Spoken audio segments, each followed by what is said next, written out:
जय हिंद साथियों। आज की वीडियो में थोड़ी माइक की दिक्कत हो गई है। माइक नहीं लग पाया था सही ढंग से, इसलिए वॉइस है वो थोड़ी ख़राब आएगी। ठीक है, वॉइस का लेवल वो थोड़ा अच्छा नहीं रहेगा, इसलिए प्लीज़ आप आज मैनेज करें, कैसे भी ईयरफोन वगैरह से वीडियो को देखने की कोशिश करें।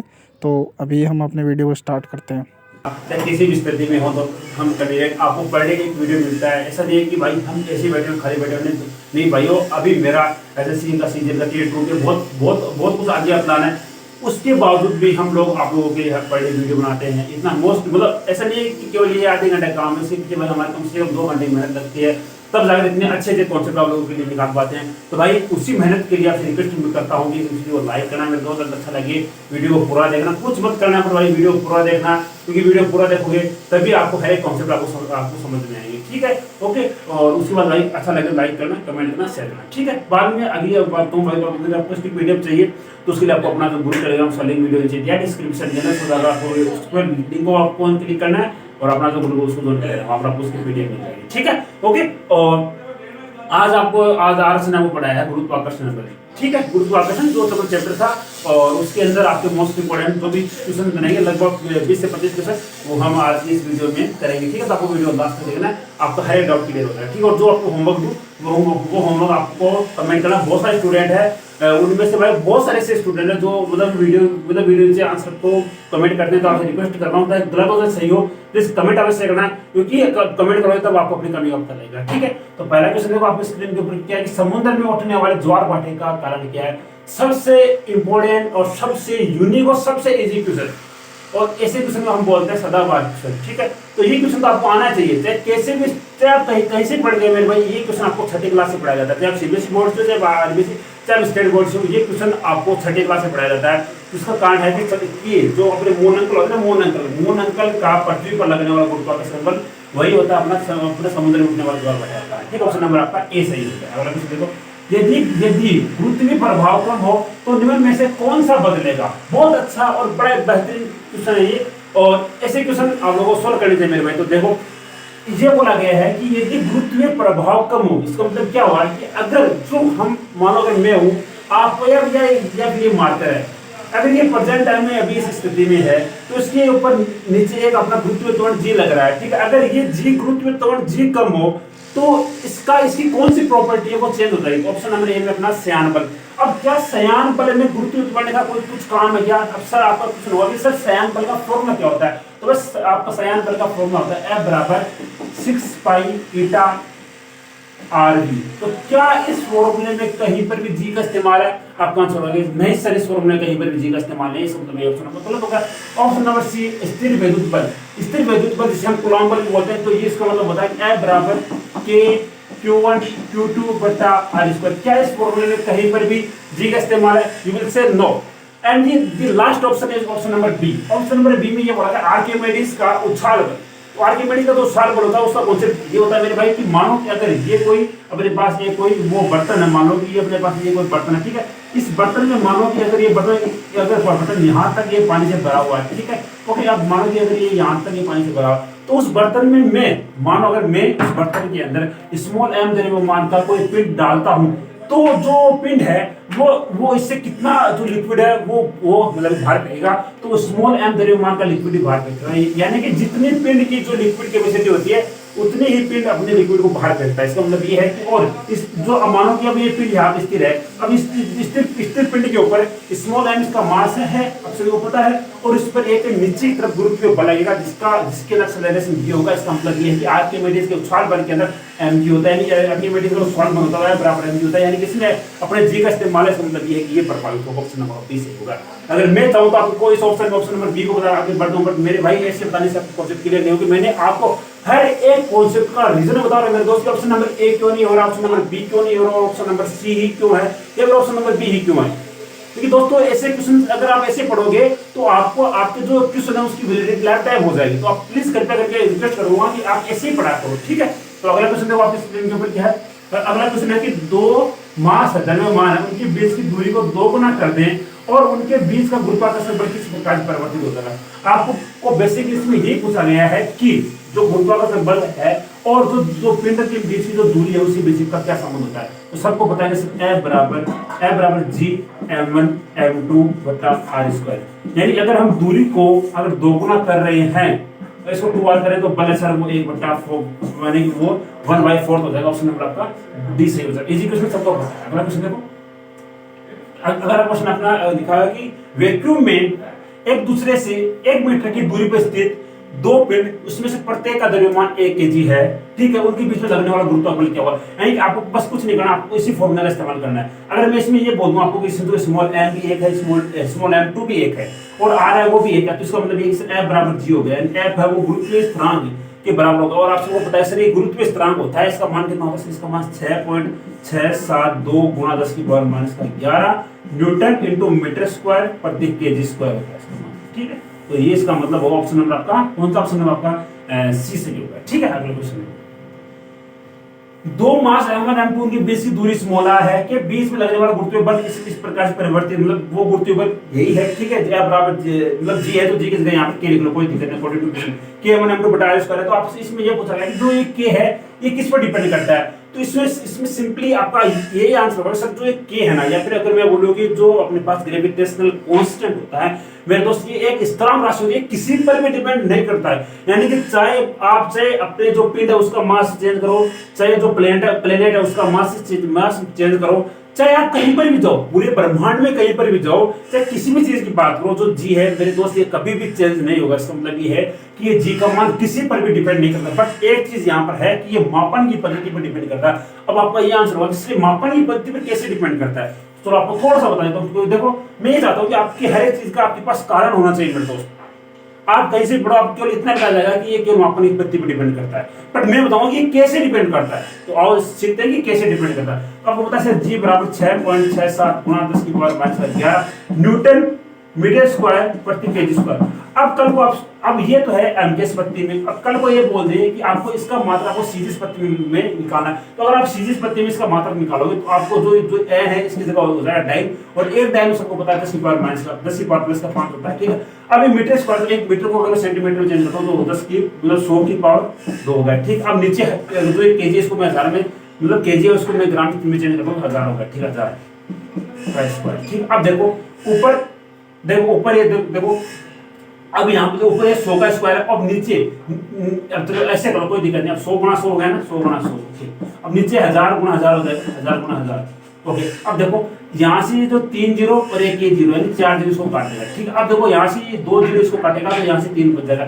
यानी कि अपने पास जो जी है वो जी बराबर 6.67 गुणा 10 की पावर माइनस 11 गुणा 10 की पावर 3, ये सीधी स्पत्ति में हो गया, ठीक है। अब अगर इसका आगे सोल्व करो तो 6.67 गुणा 10 की पावर माइनस 8 कितना सर डाइन सेंटीमीटर स्क्वायर प्रति ग्राम स्क्वायर। तो ये आपका आंसर होगा कि सर सीधी स्पत्ति में ये इस प्रकार डिपेंड करेगा, ठीक है। यानी कि अगर आपको अगर कल से आपको ये कोई पूछे कि सर ये किस प्रकार से मापन की पद्धति में डिपेंड करता है, तो आपका आंसर होगा कि सर ये मापन की पद्धति में इस प्रकार से डिपेंड करता है कि अगर हम एम के जगह सीधी स्पत्ति काम में लेंगे तो डेफिनेटली उसका जो आंसर है वो अलग आएगा। अलग से मेरा मतलब है कि उसका आंसर है वो थोड़ा चेंज आएगा, ठीक है। तो आपका ये डाउट क्लियर हो चुका होगा कि सर ये मापन की पद्धति पर कैसे डिपेंड करता है। ऑप्शन नंबर आपका ऐसे ही हो जाएगा। अगला क्वेश्चन देखो, किस वैज्ञानिक ने सर्वप्रथम जी का मान प्रायोगिक मान निकाला? सबको पता है जो अपने पास जो ऑप्शन नंबर मेरा पसंद हो जाएगा कि केवेंडिश नामक वैज्ञानिक ने सबसे पहले जी के मान को निकाला था। और कितना होता है कमेंट करना, क्योंकि 2 बार दर्शकों जी का मान कितना होता है कमेंट करना होमवर्क है, ठीक है। अगला क्वेश्चन देखो, पृथ्वी के चारों ओर चक्कर लगाते हुए एक उपग्रह पर कार्यरत विकेंद्रीय बल तथा उपग्रह पर पृथ्वी का गुरुत्वीय बल F हो, मतलब F की बराबर है, तो उपग्रह पर कुल बल कितना होगा? कुल बल कितना लगेगा? अगर भाई ये क्वेश्चन, अगर मैं आपको ये क्वेश्चन ऐसे पूछूं कि मानो कि ये पृथ्वी अपनी ये एक पृथ्वी है यानी ये अर्थ है, ठीक है, और ये मून है, यानी चलो ये मून नहीं है, कोई मतलब चलो मून ही मान लो, मतलब चलो यहाँ चलो मून ही मान लेते हैं, ठीक है, ओके। अब ये पृथ्वी और ये मून है, ठीक है। अब ये पृथ्वी इसके ऊपर, पृथ्वी इस मून के ऊपर F लगा रही है, तो ये मून इसी पर कितना पर लगाएगा? सिर्फ मून भी इसके ऊपर F लगाएगा। तो बस अगर मैं एक क्वेश्चन आपको ऐसा क्वेश्चन पूछूं कि पृथ्वी द्वारा मून पर लगाएगा बल कितना, तो आपका आंसर होगा F होगा। बस ये होगा सिंपल। बट अगर कल को मैं ये आपसे ये पूछ लूं कि पृथ्वी द्वारा मून पर लगाएगा कुल बल कितना होगा, तो कुल बल का आपका मतलब होगा कुल बल एक F और एक F होना चाहिए, फिर आपका आंसर ये होगा। पर मेरे भाई ये गलत है। क्यों? क्योंकि ये जो देखो जो ये मून है इसने इसके ऊपर एफ लगाया और जो पृथ्वी है इसने इसके ऊपर एफ लगाया। इसका मतलब ये है कि जो मून है उसके ऊपर तो टोटल बल तो एफ हुआ ना, जो आप बता रहे हो कि एफ प्लस का एफ यानी एफ प्लस का एफ यानी जो एक एफ है ये तो मून ने पृथ्वी पर लगाया है मेरे भाई, और ये एफ है ये अर्थ ने मून पर लगाया। यानी कि इसका मतलब ये है कि चाहे कोई भी संसार में कोई भी वस्तु है तो उसका दूसरी वस्तु पर लगाया गया बल अगर एफ है तो उसने उस वस्तु पर अगर बल लगाया गया तो इस सिंगल वस्तु पर लगने वाला कुल बल है एफ ही होगा। ठीक है, तो आपका इसका डाउट क्लियर हो चुका होगा, इसी ऑप्शन में आपको बी सही है। ठीक है, मेरे दोस्त भाई बड़े एक्सप्लेनेशन से बड़े इजी मेथड में आपको ये समझाया है। ऐसा लगे तो भाई लाइक जरूर करना, इस मेहनत करने में दोस्त ऐसे नहीं बनते, ये कॉन्सेप्ट ऐसे नहीं निकलते मेरे भाई। चाहूं तो बताने को आपको इसमें ऐप बता दूं, हाथ पे लगाएंगे बल एफ है और ये एफ है, बट ये चीज मेरे को अंदर से ये चीज नहीं निकलती है कि आप मेरे अंदर से यही होता है हमेशा कि अपने भाइयों को रीजन बताना बहुत इंपॉर्टेंट है मेरे भाई। चलो अगला क्वेश्चन देखो, उपग्रह में बाहर इम्पैक्ट का क्या कारण है? सबसे कंफ्यूजिंग क्वेश्चन। अब आपको इसमें लगेगा कि ऑप्शन नंबर ए भी सही है और ऑप्शन नंबर सी भी सही है, बट अगर आप ऑप्शन नंबर ए को टिक करें इसका मतलब क्या है? ऑप्शन नंबर ए को टिक करें इसका मतलब क्या है? ऑप्शन नंबर ए को टिक करें इसका मतलब ये है कि जीरो ग्रेविटी। अब भाई ये जीरो ग्रेविटी नाम की कोई चीज नहीं होती है। पहले तो ये बता दो कि जो ये है ना जीरो ग्रेविटी, इस मतलब इसके नाम की कोई चीज होती भी नहीं है वैसे, बट अगर होती है तो वो पृथ्वी से बाहर, मतलब पृथ्वी पर तो कभी होगी नहीं। अब मेरे को ये बताओ कि पृथ्वी के ऊपर एक ऐसा कोई कण है, मतलब बहुत ही मतलब कि उस एक ऐसा कण है जिसका द्रव्यमान जीरो है, बराबर जीरो है। ठीक है, अगर उसका द्रव्यमान जीरो है तो मानो अगर वो यहाँ पर स्थिर है, ठीक है, वो यहाँ पर स्थित है, तो अगर उसका द्रव्यमान जीरो है तो वो जो पिंड है वो पिंड यहीं पर स्थिर रहेगा। अब फिर तो आपका आंसर ये मतलब चलो इसको बड़े अच्छे से समझाता हूँ। अब मानो ये पृथ्वी है अपनी, ठीक है, मानो ये पृथ्वी और यहाँ पर कोई पिंड, इसका द्रव्यमान स्मॉल एम बराबर जीरो, ठीक है, स्मॉल एम बराबर इसका द्रव्यमान जीरो है। अब ये पिंड यहाँ पर स्थिर है, तो अब मैं मानो मैं ऊपर से कूदता हूँ, जंप लगाता हूँ, तो मेरे अंदर मानो कि मेरा वेट वो मेरा वेट 70 kg, ठीक है, ओके। तो मैं अगर ऊपर से जंप लगा रहा हूं तो मैं जो है वो पृथ्वी के ऊपर क्यों, मतलब कि मैं ऊपर से जंप लगा रहा हूं, मैं ऊपर क्यों स्थिर नहीं हो जाता हूं, मैं नीचे क्यों आता हूं? इसके पीछे कारण है कि मेरे अंदर कुछ मास है, और जो वो मास है वो जी के साथ मल्टीप्लाई होकर mg यानी कि वो 70 जी, यानी कि मेरे ऊपर पृथ्वी इतना भार लगा रही है, यानी कि मैं पृथ्वी के ऊपर 70 जी का भार नीचे की तरफ लगा रहा हूं और पृथ्वी मेरी तरफ ऊपर, मतलब मैं पृथ्वी के ऊपर नीचे की तरफ इतना भार लगा रहा हूं, यानी पृथ्वी मेरे को नीचे की तरफ आकर्षित कर रही है इतने न्यूटन के बल से। इसका मतलब ये होगा कि सब कुछ यहाँ पर मास का खेल है। अगर वहीं पर मानो कि अगर मैं एक किसी वस्तु को यहाँ से ड्रॉप करता हूँ जिसका द्रव्यमान जीरो है, तो इसका मतलब ये है कि सब उसका पृथ्वी द्वारा उस पर लगाएगा जो बल है वो तो डेफिनेटली वो तो जीरो होगा। अगर बल जीरो है तो इसका मतलब ये है कि जो पिंड है वो वहीं पर स्थित होगा। तो क्या मेरे को ये बताओ कि पृथ्वी की कहीं सतह पर पृथ्वी के वायुमंडल में क्या वो मतलब कि जी बराबर जीरो होता है? आपका आंसर होगा जी बराबर जीरो नहीं होता। अगर जी बराबर जीरो नहीं है तो आपका जो ये जीरो ग्रेविटी, ये आंसर आपका गलत हो गया। इसका मतलब ये है कि अगर कि उपग्रह की सतह द्वारा 0 प्रतिक्रिया बल इसका आंसर होगा। ये क्यों होगा? क्योंकि मानो जो पिंड है उसका द्रव्यमान अगर जीरो है तो उस पिंड का पृथ्वी पर लगाएगा तो प्रतिक्रिया बल है वो जीरो। क्यों जीरो? क्योंकि इसका मास ही जीरो है। अगर मास जीरो है तो m × g से उसका जीरो गुणा g बराबर जीरो हो गया ना। उसका पृथ्वी पर लगाएगा जो प्रतिक्रिया बल है, या फिर पृथ्वी का उसी पर जो लगाएगा जो प्रतिक्रिया बल है वो जीरो। क्यों? क्योंकि उसका जो मास है वो जीरो है। मेरे भाई बड़े एक्सप्लेनेशन सारे इस क्वेश्चन को मैंने बताया है, कभी गलत नहीं होना चाहिए क्वेश्चन आपका। तो आओ अगला क्वेश्चन देखते हैं। गुरुत्वाकर्षण बल क्या भाई? जो गुरुत्वाकर्षण बल है ये प्रकार का संरक्षित बल है, यानी कि प्रकार का कंजर्वेटिव फोर्स है। अब आपका आंसर होगा कि सर ये कंजर्वेटिव और ये नॉन कंजर्वेटिव फोर्स क्या होते हैं? कंजर्वेटिव और जो नॉन कंजर्वेटिव फोर्स के बीच में एक डिफरेंस जानना आपको कि जो कंजर्वेटिव है, ये जो कंजर्वेटिव फोर्स है ये कभी भी पाथ पर डिपेंड नहीं करते, बट जो नॉन कंजर्वेटिव यानी असंरक्षित बल है वो पाथ पर डिपेंड करते हैं, ठीक है। और दूसरा डिफरेंस ये है कि जो संरक्षित बल होते हैं, जो कंजर्वेटिव फोर्स होते हैं, इनके द्वारा किए गए कार्य का मान जीरो हो सकता है, बट जो नॉन कंजर्वेटिव इसके द्वारा किए गए कार्य का मान जीरो कभी नहीं हो सकता। अगला क्वेश्चन देखो, ऑप्शन नंबर सी होगा। दो वस्तुओं के बीच में जी का एफ जी है वो किस पर डिपेंड नहीं करता है, तो आपका आंसर होगा सर एफ जी। इसके लिए आपको फॉर्मूला पता होना चाहिए। एफ जी बराबर जी m1 m2 बटा r स्क्वायर। तो पहला ऑप्शन है कि इसके जो मास के योगफल पर क्या आपको यहाँ पर m1 प्लस m2 दिख रहा है? आपका आंसर होगा सर हमें यहाँ पर मतलब हमें यहाँ पर वो दिख नहीं रहा है, तो इसका मतलब ये है कि ऑप्शन नंबर ए सही होगा कि इस द्रव्यमान के योगफल डिपेंड नहीं करता है, ये द्रव्यमान के गुणनफल पर डिपेंड करता है। अगला क्वेश्चन देखो, अंतरिक्ष यान में पृथ्वी की परिक्रमण करते हुए बाहरी दिशा का कारण क्या है? आपका आंसर है आपके लिए होमवर्क है, क्योंकि ये क्वेश्चन मैंने बड़े अच्छे से समझाया, सेम पिछले वाला एचडीएस कॉपी पेस्ट है, आपके लिए होमवर्क है। अगला क्वेश्चन यदि पृथ्वी तल पर n ऊंचाई पर g के मान में उतना ही परिवर्तन हो जितना ही पृथ्वी की के नीचे गहराई x पर होता है। x और g में कैसे मतलब इसी की सूरत सबको पता है सर। अगर अपने पास पृथ्वी से जब हम ऊंचे कुछ ऐसे हाइट पर अगर जाते हैं तो उसके लिए फॉर्मूला होता है g डेश बराबर g बटा 1 प्लस का h अपॉन r का होल स्क्वायर। ये कब होता है? ये होता है h ग्रेटर देन या फिर ऐसे मतलब कि h ग्रेटर देन या इक्वल टू r, यानी कि h है वो r से बहुत ही मतलब यार ऐसा मान लो कि h है वो r से बहुत ही मतलब छोटा हो या फिर h r के बराबर है फिर h r से थोड़ा सा बड़ा हो, ठीक है। ऐसा मान लो मतलब कि बहुत ही छोटा हो या फिर बहुत ही बड़ा हो, ऐसे मान लो। और अगर h बहुत ही छोटा हो तब होगा g into 1 minus 2h upon. अब और अगर हम d गहराई में जाते हैं तो g डैश बराबर g बटा 1 प्लस का d अपॉन, ठीक है। और दूसरा कॉन्सेप्ट होता है g डैश बराबर g into 1 minus का d अपॉन। ये होता है कि d जब बहुत ही कम हो, ये कब होगा? ये तब होगा जब अपना d है वो बहुत ही कम हो, ठीक है। ओके, तो देखो अब आपसे कुछ में ये बोला गया है कि जो ये है और जो ये है ये दोनों बराबर है, यानी कि जो g डैश जब हम h ऊंचाई पर जाएंगे और जब d गहराई जाएंगे तो ये दोनों बराबर है, तो h और r में क्या संबंध वो निकालते हैं। तो g बराबर g into 1 minus 2h upon r बराबर g into 1 minus d upon r, ठीक है। होगा g से g कैंसिल, एक से एक कैंसिल, माइनस से माइनस कैंसिल, तो r से r कैंसिल, तो 2h बराबर d या फिर ऐसे बोल सकते हैं 2h बराबर x, क्योंकि हमने जो आपसे दिया गया ऑप्शन नंबर आपका बी सही होगा कि 2x बराबर x, यानी x बराबर 2h होगा, ठीक है। ऑप्शन नंबर बी, यानी आपको इतना ही याद रखना है कि जो अपनी गहराई होती है वो ऊंचाई की दोगुनी होती है। कृत्रिम उपग्रह में लोलक का आवर्तकाल क्या होता है? जो कृत्रिम उपग्रह है उसमें जो ये सिंपल पेंडुलम वाली जो घड़ी होती है उसका आवर्तकाल का फॉर्मूला क्या होता है? सर सिंपल पेंडुलम वाली जो घड़ी उसका आवर्तकाल फॉर्मूला होता है t बराबर 2/√L/g। अब t/√L/g यानी कि अगर वो किसी कृत्रिम उपग्रह में है, इसका मतलब ये है कि उसकी लंबाई तो अपरिवर्तित रहेगी, यानी लंबाई में कोई परिवर्तन नहीं होगा, इसलिए उसका जो टाइम पीरियड है वो केवल g पर डिपेंड करेगा। अब अगर कोई कृत्रिम उपग्रह में, इसका मतलब ये है कि सर वहां पर जो g है वो शून्य होगा। g क्यों शून्य होगा? क्योंकि सर उसका पृथ्वी था उसकी मतलब प्रतिक्रिया मतलब उसका मान 0 होता है, ठीक है, नहीं तो 0 ग्रेविटी, ठीक है। तो यहाँ पर t बराबर 2π√L/g, ठीक है। अब g अगर ये 0 है तो t बराबर अनंत होता है, यानी कि वो कभी भी वो दोलन ही नहीं करेगा, ठीक है। यानी कि मानो कि अगर ये सिंपल पेंडुलम है तो अगर मैं इसको यहाँ पर अगर लेकर छोड़ दूं तो ये यहीं पर रहेगा ना, ये तो ऐसे कभी नहीं होगा, ये इतना ही रहेगा, ठीक है, वहां पर, ठीक है।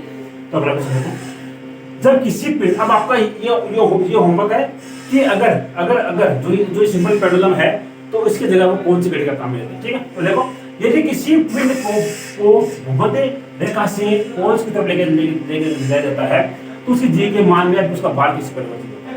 अगर उसका बाहर निकालते हैं इसका मतलब ये है कि सर W निकालता हूं, W बराबर होता है mg, यानी कि जी में अगर हम जी में परिवर्तन निकालें तो हम आराम से बाहर में परिवर्तन बता सकते हैं। तो आप सभी को ये पता होगा कि मानो अगर ये अपनी पृथ्वी है, अगर यहाँ पर ये इक्वेटर है और यहाँ पर ये पोल्स है, इक्वेटर पर जी का मान कम होता है और पोल पर जी का मान ज्यादा होता है। अगर हम इक्वेटर से पोल पर जा रहे हैं तो जी का मान घट रहा है और हम पोल से इक्वेटर पर आ रहे हैं जी का मान घट रहा है, ठीक है। इसमें क्या बोला, इसमें ये बोला गया है कि जो हम इक्वेटर से पोल पर जा रहे हैं समझिए जी बढ़ रहा है, जी बढ़ रहा है उसका बाहर ही बढ़ेगा। तो ऑप्शन नंबर बी सही है। अगला क्वेश्चन देखो, यदि पृथ्वी अपना घूर्णन करना बंद कर दे तो जी का मान भूमध्य रेखा पर किस प्रकार से परिवर्तित होगा? अब देखो अगर पृथ्वी के घूर्णन की वजह से जी की में क्या परिवर्तन है उसको जानते हैं। तो अगर पृथ्वी मानो अगर पृथ्वी ओमेगा वेलोसिटी से अगर वो घूर्णन कर रही है तो जी डैश बराबर g into omega square r cos square lambda, ठीक है। अब देखो अब यहाँ पर आपका आंसर होगा कि सर अब देखो कोस स्क्वायर लेमडा, कल आपके एग्जाम में ये क्वेश्चन भी पूछ सकते हैं कि सर लेमडा की पोल पर वैल्यू कितनी? सर लेमडा की पोल पर वैल्यू होती है 90 डिग्री, ठीक है, बट 90 डिग्री। बट अगर हम इक्वेटर की बात करें सर इक्वेटर पर लेमडा की वैल्यू 0 होती है। अगर लेमडा की वैल्यू यहाँ पर अगर 0 है तो जी डैश बराबर जी माइनस ओमेगा स्क्वायर आर होता है, ठीक है। अब देखो अगर पृथ्वी अपने घूर्णन करना बंद करे इसका मतलब ये होगा कि सर ओमेगा बराबर 0 हो जाएगा। अगर ओमेगा बराबर 0 है तो जी डैश बराबर 0 हो जाएगा। यानी पहले तो अपना जो जी डैश था वो जी माइनस ओमेगा स्क्वायर आर था, कब जब ओमेगा वेलोसिटी से वो पृथ्वी जो मतलब घूम रही थी, ठीक है। बट बाद में ये होगा, इसका मतलब ये होगा सर वो बांध बढ़ गए। सर देखो पहली स्थिति में जी माइनस ओमेगा स्क्वायर है, यानी जी में से कुछ राशि हमें वो जी में से ओमेगा स्क्वायर माइनस हो रहा था, बट यहाँ पर हमें जी प्राप्त हो रहा है, इसका मतलब ये है कि वो बढ़ जाएगा, ठीक है। तो ऑप्शन नंबर ए। अगला क्वेश्चन देखो, यदि मतलब किसी कोयले की खदान में समुद्र तल चोटी और वस्तु की मतलब कोई भी कोयले की खदान है, समुद्र तल है, और जो चोटी पर्वत की कोई चोटी पीक है उसके ऊपर वस्तु की भार W1 W2 और W3 हो तो किस हिसाब से परिवर्तित होगा। तो देखो इसमें थोड़ा सा जानते हैं। देखो इसलिए आप सभी को ये पता होगा कि सर देखो अगर हम पृथ्वी की सतह, अगर हम जी की बात करते हैं सर, जी के लिए जो पृथ्वी की सतह होती है, पृथ्वी की सरफेस होती है, या जो समुद्र तल की जो सतह होती है उसके ऊपर जी का मान अधिकतम होता है। क्यों? क्योंकि सर अगर चाहे हम पृथ्वी तल से ऊपर जाएं या पृथ्वी तल से नीचे जाएं, अपने जी का मान हमेशा घटेगा। अगर जी का मान घट रहा है इसका मतलब ये है कि सर जो पृथ्वी का जो तल है, जो उसकी सतह है, उसके ऊपर जी का मान अधिकतम होगा। अब पृथ्वी के तल पर मतलब जी का मान अधिकतम है, इसका मतलब ये है कि उसका भार भी अधिकतम होगा। इसका मतलब एक सर W2 तो सबसे ज्यादा होगा, तो W2 W1 से भी बड़ा होगा और W3 से भी बड़ा होगा। ठीक है, देखो कौन सा ऑप्शन नंबर आपका ए सही होगा, यानी कि जो W2 है वो W1 से बड़ा होगा, ये दो अपने पास W3 से भी बड़ा होगा। अब आपका ये आंसर होगा कि सर जो W1 बड़ा होगा या फिर जो अपने पास W3 बड़ा होगा। तो भाई इसके लिए हमारे पास कोई भी कंडीशन नहीं है। अगर हमारे पास कंडीशन दी हुई होती तो हम इसका आंसर बता सकते थे। अगर आपको कल को अगर आपको ये भी दिया होता कि इनकी जो समान, उनकी जो गहराई है और जो ऊंचाई अगर वो समान है, तब आपका यही आंसर होता कि सर अगर समान गहराई की बात करते हैं तो ऊंचाई में कम होता है और उसकी गहराई में मतलब देखो ऊंचाई में कम होता है, जो गहराई उसमें ज्यादा होता है। यानी कि अगर ऊंचाई देखो अगर गहराई अगर x है और ऊंचाई अगर 2h होगी, यानी कि अगर गहराई x है तो उसके लिए ऊंचाई 2h होनी चाहिए। ठीक है, इसका मतलब ये होगा कि सर W जो अपने पास W1 बड़ा होगा W3 से। ठीक है, ओके। तो आपका ऑप्शन भाई ये कर सकता है, क्लियर हो चुका है। ऑप्शन नंबर ए सही होगा। अगला प्रश्न देखो। हाँ, एक उपग्रह के निम्न में से कौन सा कथन सही है? एक उपग्रह में घूमने वाले अंतरिक्ष यात्री की भारीता का कारण क्या है? इस क्वेश्चन पहले एक्सप्लेन मैं कर चुका हूं। ऑप्शन नंबर ए में लिखा है कि शून्य जी की स्थिति में, क्या शून्य जी होता नहीं होता है। ऑप्शन नंबर बी को पढ़ो कि कोई भी गुरुत्व नहीं होने की स्थिति, तो ये हो सकता है क्या? ऑप्शन नंबर डी का, ऑप्शन नंबर सी को पढ़ते हैं कि शून्य सहित, ऑप्शन नंबर डी को पढ़ते हैं कि मुक्त रूप से गिरने की स्थिति। Yes sir, option number D आपका सही होगा, मुक्त रूप से गिरने की स्थिति आपकी वहां पर होगी कि अगर उपग्रह में घूमने वाले अंतरिक्ष यात्री की भारीता का कारण मात्र एक हो सकता है कि जब जो उपग्रह है वो मुक्त रूप से नीचे की तरफ गिरे, अदरवाइज नहीं होगा। अगर ये सोचो कि अगर वहां पर भारीता की स्थिति होती नॉर्मल कंडीशन में, तो वहां पर अंतरिक्ष कैसे जिंदा रहते? थोड़ा कॉमन सेंस का यूज करो कि अगर नॉर्मल कंडीशन के अंदर वहां पर अगर नॉर्मल कंडीशन से मेरा मतलब है कि वो जो उपग्रह है वो नॉर्मल स्पीड से अपने जो मतलब नॉर्मल स्पीड से अपना काम कर रहा है। ठीक है, तो अगर नॉर्मल स्थिति के अंदर अगर वहां मतलब भारीता होती तो वो जो अपने पास है मतलब जो वहां पर इंसान कैसे काम करते हैं, तो आपका आंसर होगा कि वहां पर केवल एक स्थिति ऐसी होती है जो वो मतलब कि मुक्त रूप से नीचे की तरफ गिरे तो वहां भारीता स्थिति होगी, और ऐसी स्थिति में अगर व्यक्ति की जान चली जाती है। ठीक है, तो ऑप्शन प्रॉपर्टी सही है। अगला क्वेश्चन देखो, यदि पृथ्वी अपनी वर्तमान स्थिति वर्तमान गति के अधिक मान से गति करने लगे तो किसी वस्तु का द्रव्यमान कैसे होगा? तो मैंने ये बताया कि पृथ्वी के घूर्णन करने की वजह से केवल विषुवत रेखा या फिर जो इक्वेटर है उसके ऊपर ही जी में चेंज आता है। अगर इक्वेटर पर जी में चेंज आता है तो इक्वेटर पर भी मास में चेंज मतलब इक्वेटर पर ही उसके जो वेट में चेंज आएगा। तो कितना होता है सबको पता है, जी डैश बराबर जी माइनस ओमेगा स्क्वायर आ रहा है, कोस स्क्वायर। ठीक है, अब देखो कोस स्क्वायर लेता है। अब देखो आपको पता है कि सर जो पोल होता है, पोल से पर तो जी डैश बराबर जी होता है, पोल से पर जीपी बराबर जी डैश पी बराबर जी होता है, यानी पोल से पर तो नो चेंज रहेगा। ठीक है, पोल से पर तो नो चेंज रहेगा। बट वहीं पर अगर मैं बात बताऊं इक्वेटर की, तो भाई इक्वेटर के लिए भाई ये हमेशा बढ़ जाएगा। क्यों इक्वेटर पे बढ़ेगा? क्यों बढ़ेगा? क्योंकि सर अगर ओमेगा का मान अगर 0 हो रहा है, अगर ओमेगा का मान 0 हो रहा है तो हमें जी डैश बराबर जी प्राप्त होगा, जो कि जी डैश बराबर जी माइनस ओमेगा स्क्वायर आर से बड़ा होगा। ठीक, तो ऑप्शन नंबर कौन सा कि जो विषुवत रेखा पर सॉरी इसमें ये बोला गया है कि जो पृथ्वी है वो अपनी जो वर्तमान गति है उससे अधिक गति से गमन करे, यानी कि ओमेगा है ओमेगा 2 ओमेगा 1 से बड़ा है। अगर ओमेगा 2 ओमेगा 1 से बड़ा है यानी कि इसकी वैल्यू हमें अधिक प्राप्त होगी। अगर इसकी वैल्यू अगर हमें अधिक प्राप्त होगी तो जी डैश का मान है वो मतलब कि देखो जो जी डैश 2 होगा वो जी डैश 1 से बड़ा होगा। इसका मतलब ये अगर जो विषुवत रेखा है उसके ऊपर तो कम हो जाएगा और जो बाकी का जो अपने पहुंच उस पर नहीं हो जाएगा। अगला क्वेश्चन देखो, अगला क्वेश्चन पढ़ो। इसमें ये बोला गया है कि पृथ्वी की रेडियस r है, ओमेगा उसका कोणीय वेग है। ठीक है, और उसके पोल्स पर g है, पोल्स पर g का मान gp हो, और अक्षांश बराबर अक्षांश अपने पास लैम्ब्डा का मान अपने पास 60 डिग्री है, तो g का प्रभावी मान क्या होगा? भाई आपके लिए होगा करिएगा, तो इजी क्वेश्चन आपके लिए होगा। ठीक है, आपको कमेंट करें। पहला क्वेश्चन देखो, पृथ्वी की रेडियस अगर इतनी है और उससे उतनी ही ऊंचाई पर है, पृथ्वी की रेडियस के बराबर ऊंचाई हो तो वहां पर उसका भार है वो कितना हो या फिर उसका जी कितना हो? चलो इसको निकालते हैं। देखो मैंने क्या बताया कि जब h का मान r के बराबर है फिर r से थोड़ा ही कम हो ठीक है। तो हम जो पहले वाला फॉर्मूला काम में लेते हैं, पहले वाला फॉर्मूला कौन सा था, जी डेस बराबर जी बटा 1 प्लस का एच अपॉन आर, ठीक है। ये फॉर्मूला हम यहाँ पर काम करेंगे, तो जी डेस बराबर जी बटा 1 प्लस एच और आर बराबर है, तो यहाँ पर 6000 हो गया, ठीक है, और यहाँ पर भी 6000 हो गया, ठीक है, का होल स्क्वायर, ठीक है। अब देखो ये 6000 से 6000 यहाँ पर करते हैं, तो जी डेस बराबर जी बटा 1 प्लस का 1 का होल स्क्वायर डिवाइड बाय जी बटा 4, यानी जो जी है जो जी डेस है वो जी बटा 4 हो जाएगा। अगर जी डेस जी बटा 4 होगा तो डब्ल्यू है वो डब्ल्यू बटा 4 हो जाएगा, यानी कि डब्ल्यू वो डब्ल्यू बटा 4 हो जाएगा। ऑप्शन नंबर बी आपस से 1 2 सही होगा।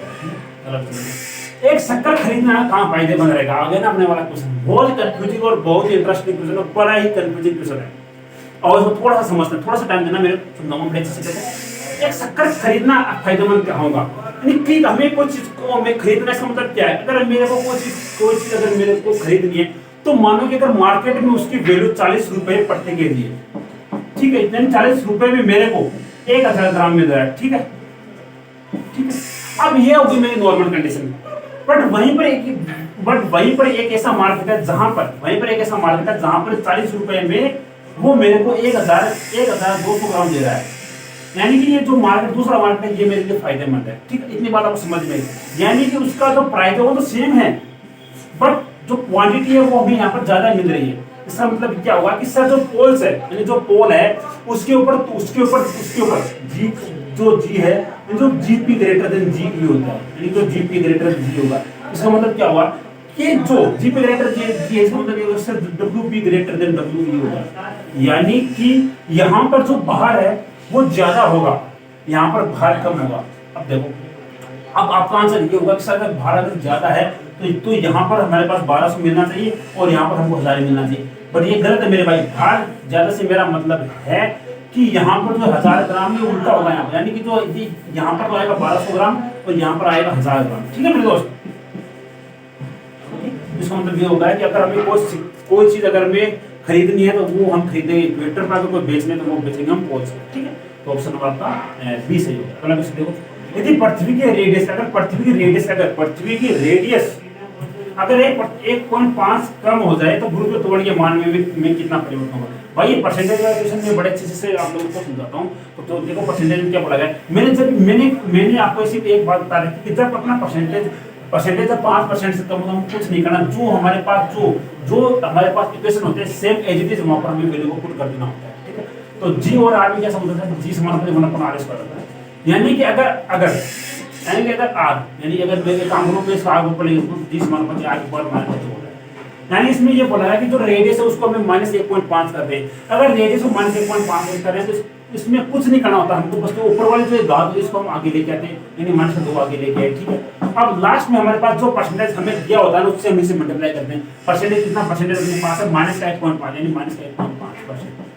अब इसको माइनस से माइनस गया प्लस हो गया ना, तो 1.5 गुना 2 बराबर 3% हो गया, यानी 3% आपका आंसर होगा, ठीक है। कौन सा ऑप्शन नंबर आपका सी सही होगा, 3%। इसी क्वेश्चन में मेरे दोस्त कुछ नहीं करना होता, बस आपको जो आगे वाले जो पावर ऊपर होती है उसको आगे लेके आना होता है, और जो हमको क्वेश्चन में दिया होता है उस परसेंटेज से इसको मल्टीप्लाई कर देना होता है, आंसर आता है, ठीक है। अगला क्वेश्चन देखो, यदि पृथ्वी के द्रव्यमान को अपरिवर्तित रखते हुए अगर उसकी रेडियस 2% से कम कर दी जाए तो उसका भार किस हिसाब से परिवर्तित होगा। देखो उसकी रेडियस, अब देखो इस क्वेश्चन में क्या बोला है, उसकी रेडियस है वो 2% से कम कर दी गई। लास्ट वाले क्वेश्चन में हमारे पास 1.5% था, ठीक है, बट यहाँ पर हमारे पास 2% है, तो कुछ निकला मेरे भाई यहाँ -2 गुणा -2%, ठीक है, तो होगा 4%, यानी 4% से बढ़ जाएगी। तो क्योंकि अगर उसकी रेडियस कम हुई है तो उसके जो जी वो डेफिनेटली बढ़ेगा, बढ़ जाएगा, ऑप्शन नंबर बी से होगा। कल को ये पूछ ले कितना परसेंट, तो आंसर होगा 4%। देखो पृथ्वी के तल से किस ऊंचाई पर जी का मान पृथ्वी के तल से 10 किलोमीटर में गहरी खान उसके बराबर होता है। कुछ नहीं करना मेरे भाई, आपको पता है डी बराबर होता है 2h। डी का मान कितना सर, डी का मान अपने पास है 10। देखो गहरी खान है उसमें डी का मान तुल्य होगा, ठीक है, यानी खान से देखो जो गहरी खान है उसके अंदर अगर ये बराबर होता है तो कुछ नहीं करना, यहाँ पर 10 हो गया, यहाँ पर 2h हो गया, तो सी कैंसिल हो गया, 5 किलोमीटर होगा, ठीक है। कुछ नहीं करना, आपको पता है अगर जी का मान अगर बराबर हो तो डी बराबर 2h होता है, इस फॉर्मूले से आप आराम से निकाल सकते हो, 5 किलोमीटर। अगला क्वेश्चन देखो, यदि पृथ्वी का जो घनत्व है वो 4 गुना बढ़ा दे और उसके रेडियस आदि कर दे तो उसका भार क्या होगा। आपको इस क्वेश्चन को करने के लिए आपको जो अपने पास डेंसिटी और रेडियस और जी के संबंध को पता होना चाहिए। उसके लिए क्या होता है, उसके लिए जी बराबर जी बराबर 4/3 पाई रो जी आर। ठीक है, ये अपने पास होता है रिलेशन जब अपने को घनत्व दिया हो और अपने को जो रेडियस दी गई। अब इसमें क्या बोला सर, रो है उसको 3 रो को 4 गुना कर दिया गया है और रेडियस को 2 रेडियस आधी कर दी गई तो 1/2 हो जाएगा, 2 गुना हो जाएगा। जी है वो पहले का 2 गुना हो जाएगा, ऑप्शन नंबर बी हो जाएगा। अगला क्वेश्चन देखो, पृथ्वी की तल से किस मतलब कि गहराई पर गुरुत्वीय त्वरण का मान प्रभावी जी से प्रभावी का g/4 होगा। इसके लिए आपको एक अच्छी ट्रिक बताऊं। देखो, मानो ये अपनी पृथ्वी है, अपने मतलब है क्या, अपनी पृथ्वी एक है ना, ये अपनी पृथ्वी है। ठीक है, देखो अब यहाँ से लेकर जो ये सेंटर है यहाँ तक की जो दूरी कितनी सर, यहाँ से लेकर यहाँ तक जो दूरी है वो अपने पास आ है। अब इसको हम 4 भागों में बांटेंगे। यहाँ तक तो होगा g/4, ठीक है, अरे यार r/4, यहाँ पर होगा r/4, ये होगा r/2 और ये होगा अपने पास 3r/4 और ये होगा अपने पास r, यानी यहाँ से r। ठीक है, ओके। अब देखो इसके लिए कुछ नहीं करना होता आपको, बस ये ट्रिक बता रहा हूँ, उसको याद रखना भाई, इस चीज को याद कर लेना। ठीक है, अगर जब अपना r/4 अगर दूरी हम नीचे जाएंगे तो g है वो अपने पास 3g/4 हो जाएगा और जब अपनी दूरी g/2 हो तो g है वो g/2 हो जाएगा। तो जब दूरी अपने पास 3r/4 हो अपने पास जो g है वो अपने पास 3 वो अपने पास g/4 हो जाएगा और जब अपने पास r हो तो g बराबर 0 हो जाएगा। आई बात समझ में? ठीक है, अपने पास g/4 होगा। अब इस क्वेश्चन में पूछा गया, क्वेश्चन में ये पूछा गया कि वो g/4 कहां पर हो जाता है, जो g/4 है सर वो अपने पास, इसको थोड़ा बड़ा लिख देता हूं ताकि अगर आपको स्क्रीनशॉट लेना हो तो भी कोई दिक्कत नहीं। देखो इसको लिखेंगे हम, अब इसको लिखेंगे हम r/4, इसको लिखेंगे हम अपने पास r/2, ठीक है, और इसको लिखेंगे हम 3r/4। यानी कि जब इसको मैं थोड़ा मिटा देता हूं ताकि आप स्क्रीनशॉट लो तो आपको प्रॉब्लम नहीं। देखो जब अपने पास g/4 इसका मतलब ये है कि जो अपने पास जो रेडियस है अपने को 3r/4 करनी पड़ेगी, ऑप्शन नंबर आपका बी सही होगा। भाई इसका स्क्रीनशॉट ले लेना मेरे दोस्त, बड़ा अच्छा कॉन्सेप्ट है, कभी नहीं बोलोगे, इसका स्क्रीनशॉट लेगा अपनी कॉपी में लिख लो। ठीक है, ओके। तो ओके सो स्टूडेंट, ये आपके लिए होमवर्क है, आपकी स्क्रीन पर ये दिख रहा है आपके लिए आज का ये लास्ट क्वेश्चन है। ओके, तो आई होप सो भाई ये वीडियो आपको अच्छा लगा होगा, पसंद आया होगा। अच्छा लगे तो लाइक करना, कमेंट करना, शेयर करना, बाकी आपकी इच्छा। आप लोगों के लिए बहुत अच्छी खासी यहाँ पर मेहनत हो रही है और जो भी आपको सुझाव हो एटलीस्ट वो कमेंट करना मेरे भाई, क्योंकि आपके कमेंट्स को पढ़कर ही हमें अंदर आगे से मोटिवेशन मिलता है या फिर हमें आगे ये पता लगता है कि स्टूडेंट हमसे क्या चाहते हैं। वही आशा करूंगा वीडियो अच्छा लगा होगा और कमेंट करना मेरे दोस्त, लाइक करना, शेयर करना। बाकी आपसे मिलेंगे अगली वीडियो में। तो जय हिंद, जय भारत।